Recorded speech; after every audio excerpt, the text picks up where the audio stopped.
नमस्ते। आज बात करेंगे रिलेशनशिप में बोर्डम की। एक लड़के और एक लड़की ने लव मैरिज करी थी। शादी करने के पहले दोनों एक दूसरे को 2 सालों से अच्छे से जानते थे। स्टार्टिंग में रिलेशनशिप के इनिशियल फेज में ना दोनों में बहुत बातें होती थी। दोनों में बात करने का काफी एक्साइटमेंट रहता था। दिन भर दोनों एक दूसरे को फोन पे अपने अपडेट्स देते रहते थे। खाना खाया या नहीं, क्या कर रहे हो, सोए हो या जग रहे हो, अपने दिन की हर एक बात एक दूसरे से शेयर करते थे। दोनों की गुड मॉर्निंग भी एक दूसरे को विश करके होती थी और गुड नाइट भी एक दूसरे की आवाज सुन के होती थी। दोनों एक दूसरे से ना रोमांटिक बातें भी करते थे, जैसे कि तुम्हारे बिना ना दिन अधूरा सा लगता है, तुम्हारी आवाज ना सुनो तो नींद नहीं आती है। दोनों ना रेगुलरली बाहर घूमने फिरने जाते थे। मूवी डेट्स ना बहुत पसंद थी दोनों को। खाने पीने का दोनों को ही शौक था, तो खाते पीते रहते थे। नई नई खाने की जगह ना एक्सप्लोर करते रहते थे। एक दूसरे के लिए कोई ना कोई सरप्राइज गिफ्ट लाते रहते थे। वो पहली बार हाथ पकड़ना, वो छोटी छोटी बातों पे ना रूठ जाना, फिर मना लेना, छोटे छोटे झगड़े। दोनों की लाइफ ना एकदम फिल्मी और रोमांटिक थी, पर सिर्फ स्टार्टिंग में। ये ना तब की बातें हैं जब वो लोग डेट कर रहे थे। फिर उनकी शादी हो गई और अब उनकी शादी को 8 साल हो गए हैं। और शादी के बाद में ना ऑब्वियसली उन दोनों की लाइफ में बहुत कुछ बदल गया है। उनका रिश्ता बदल गया है। एक टाइम पे ना दोनों वेट करते थे एक दूसरे से मिलने का, एक दूसरे से बातें करने का, और अब दोनों एक कमरे में ही रहते हैं, पर फिर भी सैडली ना दोनों में ज्यादा बातें भी नहीं होती है। अब दोनों के बीच में ना कोई एक्साइटमेंट नहीं है, उस रिलेशनशिप में कोई एक्साइटमेंट नहीं है। दोनों एक दूसरे को लेके ना कोई सरप्राइज प्लानिंग वगैरह कुछ नहीं करते हैं। बस काम की बातें करते रहते हैं। खाना क्या बनाया, काम कैसा चल रहा है। और मोस्टली जो उनकी बातें होती है ना, वो उनकी बेटी के अराउंड होती है। उनके बातों का, उनके डिस्कशन का एक बहुत बड़ा पार्ट या फिर सबसे बड़ा पार्ट ना उनकी बेटी के बारे में बातें करना ही होता है। और फिर एक दिन ना उनकी बेटी अपने चाचा के घर रहने के लिए गई थी। तब दोनों ना घर पे एकदम अकेले थे, पर बात करने की बजाय दोनों एकदम चुप बैठे थे। घर में एक सन्नाटा सा था। तब लड़की ने ना एकदम से ये बोल दिया कि अब हमारा रिश्ता ना कितना बोरिंग हो चुका है। हमारे रिश्ते से प्यार, हंसी, एक्साइटमेंट सब कुछ खत्म हो चुका है। फिर उसने ये तक कह दिया कि देखो, आज जब हमारी बेटी हमारे पास में नहीं है, हमारे साथ में नहीं है, तो हमारे पास में ना एक दूसरे से बात करने का टॉपिक तक नहीं है। एक टाइम था जब हम अकेले मिलना जुलने को लुक फॉरवर्ड करते थे। हम वेट करते थे एक दूसरे से मिलने का अकेले में। और आज जब हम दोनों अकेले हैं, तो हमारे पास में कोई बातें ही नहीं है।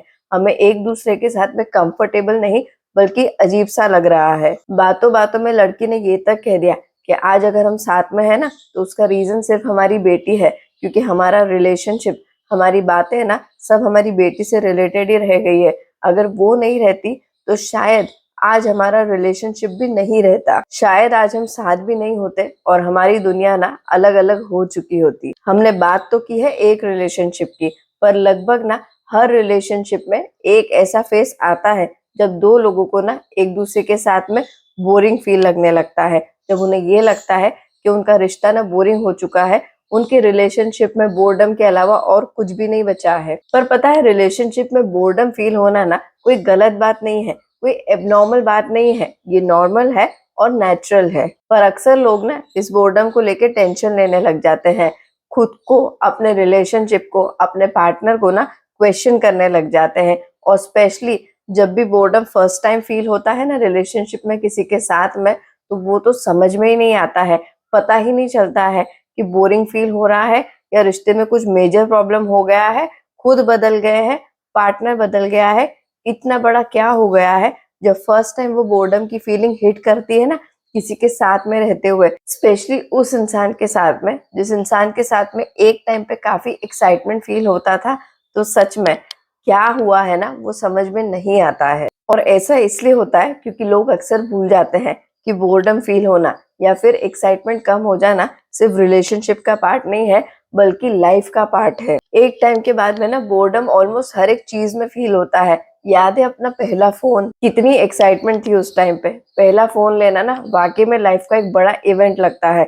ऐसा लगता है कि जैसे हमने कुछ बहुत बड़ा अचीव कर लिया है। हम दिन रात अपने फोन के साथ में लगे रहते हैं, उसके फीचर्स सब कुछ एक्सप्लोर करते रहते हैं। हम फोन से ज्यादा कनेक्ट हो जाते हैं और अपने आसपास के लोगों से डिस्कनेक्ट हो जाते हैं। हमको लिटरली ऐसा लगता है कि जैसे हमें कोई ऐसा पार्टनर मिल गया है जो हमें बहुत ज्यादा खुशी दे रहा है। और अब आज की बात देख लो, अब जब हम नया फोन खरीदते हैं तो क्या सेम एक्साइटमेंट फील होता है?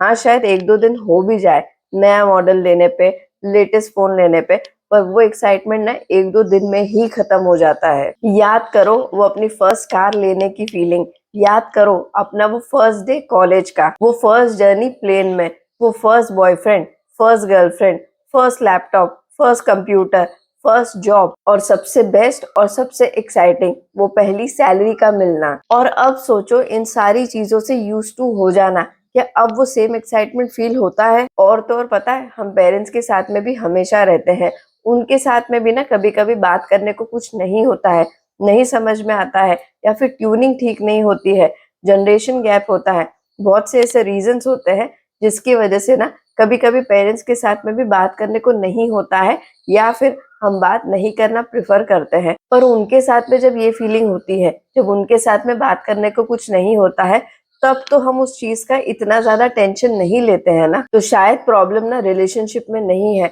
शायद प्रॉब्लम हमारे परसेप्शन में है, हमारी सोच में है। क्योंकि कभी कभी जिसे हम बोर्डम मान लेते हैं ना, वो दरअसल में एक कंफर्ट होता है, एक स्टेबिलिटी होती है, एक सेफ स्पेस होता है। पता है, बोर्डम का मतलब ना ये नहीं होता है कि प्यार खत्म हो गया है। बोर्डम का मीनिंग ये होता है, या फिर बोर्डम इस चीज का सिग्नल होता है कि अब प्यार को ना नए तरीके से जीने की जरूरत है। सोचो, जब हमें कभी बोरिंग लगता है, जब हमारा दिन बोरिंग हो जाता है, तो हम क्या करते हैं? कहीं घूमने निकल जाते हैं, कुछ नया ट्राई करते हैं, कोई नई जगह देखने जाते हैं, अपने दोस्तों से फोन पे बात करते हैं, अपने दोस्तों से मिलने चले जाते हैं, कोई नया खाना ट्राई करते हैं, या फिर अपना फेवरेट खाना खाते हैं और खुद को खुश कर देते हैं। वैसे ही जब रिलेशनशिप बोरिंग लगने लगे ना, तो रिलेशनशिप को क्वेश्चन करने की जरूरत नहीं होती है, बल्कि रिलेशनशिप के लिए कुछ करने की जरूरत होती है। ऐसे टाइम पे रिलेशनशिप को छोड़ने के बारे में नहीं सोचना चाहिए, बल्कि प्लानिंग इस चीज की करनी चाहिए कि अब साथ में क्वालिटी टाइम ना कैसे स्पेंड किया जाए। कुछ ना साथ में करने की जरूरत होती है। वॉक पे जाना, साथ में मूवीज देखना, पुरानी यादों के बारे में बातें करना, नए लोगों से मिलना, ट्रैवल करना, ये सारी एक्टिविटीज ना स्टार्ट करने की जरूरत होती है। और साथ ही साथ ना पेशेंटली ये भी समझना चाहिए कि जब जगह चेंज होगी, एनर्जी चेंज होगी, तो पॉजिटिविटी भी ना धीरे धीरे वापस से रिलेशनशिप में आएगी और फिर से कुछ ना कुछ बात करने को मिल जाएगा। नए एक्सपीरियंस के बारे में ना हम रिलेशनशिप में बातें करना, डिस्कस फिर से स्टार्ट कर देंगे, जिससे रिलेशनशिप की भी एनर्जी ना फिर से एक्साइटिंग और पॉजिटिव हो जाएगी। एक बात अच्छे से याद रखना कि एक्साइटमेंट, प्यार, पॉजिटिविटी, अच्छी एनर्जी, ये एक टाइम के बाद में ना अगर रिलेशनशिप में ऑटोमेटिकली ना आए, फिर भी ये क्रिएट की जा सकती है इंटेंशनली। रिलेशनशिप ना ऑटोमेटिकली बोरिंग नहीं हो जाता है जब लोग बात करना कम कर देते हैं, जब लोग इंटेंशनली एक दूसरे के साथ में बैठना, डिस्कस करना, प्रॉब्लम सॉल्व करना, ये सब बंद कर देते हैं, जब एक दूसरे की प्रेजेंस की वैल्यू करना कम कर देते हैं, जब अपने रिलेशनशिप पे काम करने की जगह सिर्फ और सिर्फ अपने काम में गुम हो जाते हैं ना, तब जाके रिलेशनशिप बोरिंग बन जाता है ना। आप कमेंट करके बताइए कि और क्या किया जा सकता है जिससे कि रिलेशनशिप बोरिंग फील ना हो। नेक्स्ट वीडियो में मिलते हैं। जय हिंद।